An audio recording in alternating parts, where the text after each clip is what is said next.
Hi, Ariana. I am now with my own thing. I'm with Holding Space with Tracy. Uh, Yes, girl. yeah, so thank you for speaking with me. I feel like you always take my calls. Yes, I do. I love taking your calls. They're the best calls. Well, you look fabulous, and congratulations on Scarpetta. I stayed up late last night to finish this because I couldn't stop. Well, yay. That's a really good sign. And thank you so Yeah. much. Yeah, of course, of course. Well, I would love to begin by talking to you about this family dynamic because it's a thriller, Mm.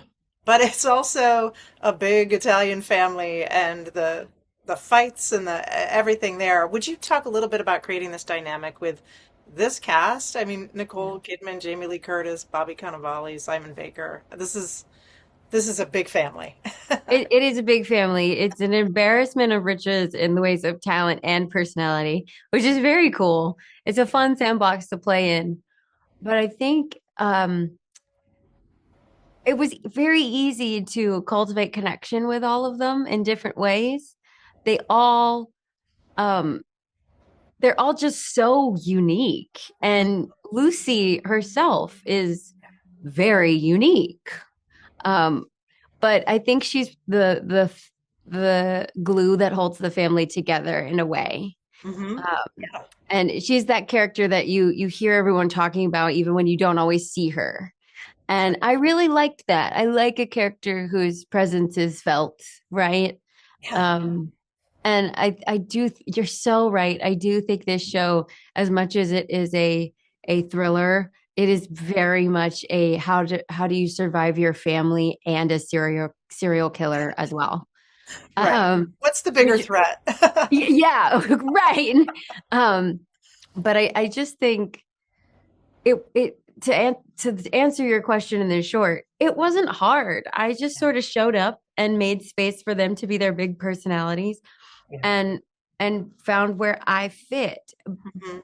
which ended up being a really good tactic because that's Lucy. Yeah. Lucy's a character that has just sort of tried to figure out where she can fit. Mhm. I don't know that she's a character that has been at least within the familial dynamic made space for.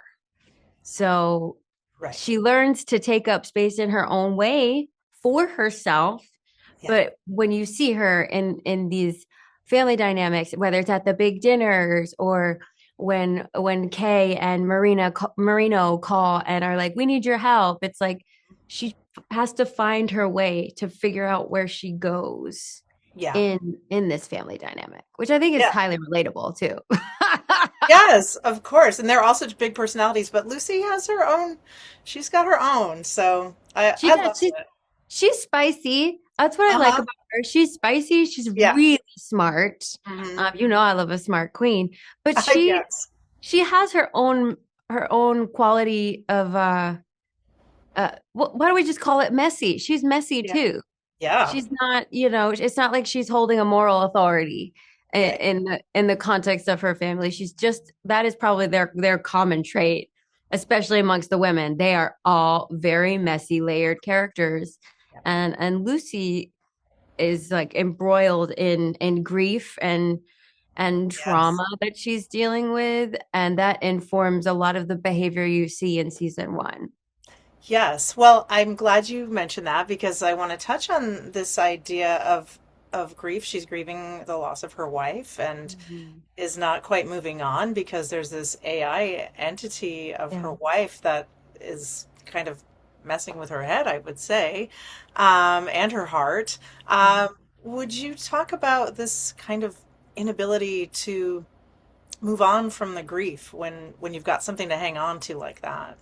Yeah, well, that very notion was part of what drew me to the project. Yeah. Um, in addition to the incredible cast and Liz Sarnoff's writing.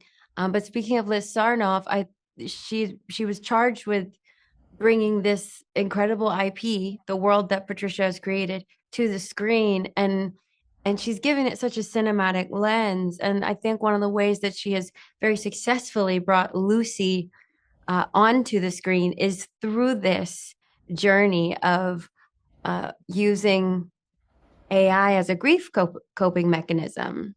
Mhm. And I think it's a highly relevant conversation for viewers to have today because with the rise of AI technology, I think there are great ways that we can use it, perhaps for efficiency and productivity. But Mhm. as a grief coping mechanism, you have to watch Lucy Mhm.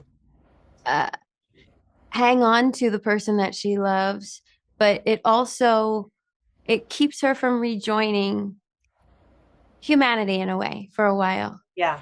And I don't, as a personal opinion, I don't actually think that's very healthy at all. But our viewers can decide that for themselves. But I do think the only way out of a dark place is together, Yeah. right? And Mhm. there's no AI sim that's going to regurgitate that for you. That cannot be duplicated or recycled. Um, but it definitely what here's what I want to say specifically to you because I know that you will get where I'm coming from with this, especially for LGBTQ identifying people. Mhm.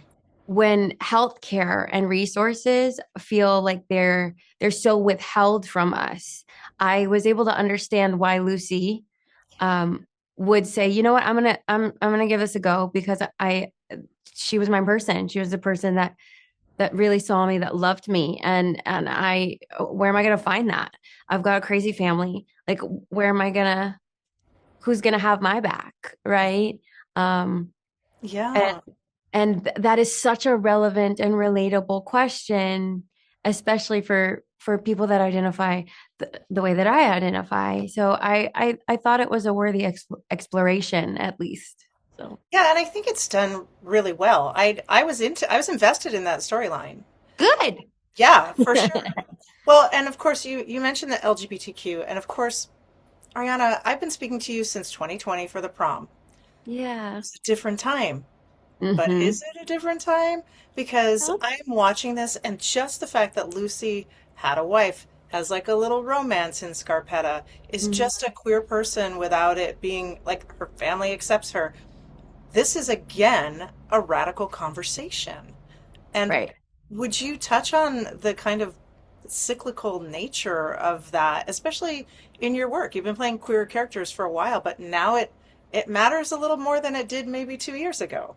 No, I agree with you. I think we're living in a time where, what was once maybe not groundbreaking, but where our community really fought for this being able to play a character like this just to be the norm, right? Like we got really comfortable with that. And I think that's a good thing. We should have been comfortable with that because there's nothing wrong with it. Right. But as we're seeing in the world today, with the shredding of our rights, of individual rights Yeah. in this country, and being denied healthcare or the defunding of medical research, and there's an onslaught of things or examples like that we thought were very much in the past. And history is cyclical. There's a big pendulum swing. But I applaud our showrunner Liz Sarnoff, and quite frankly all of our producers and Prime for not shying away and for not asking me to dim mine or Lucy's sparkle or any part of her personality.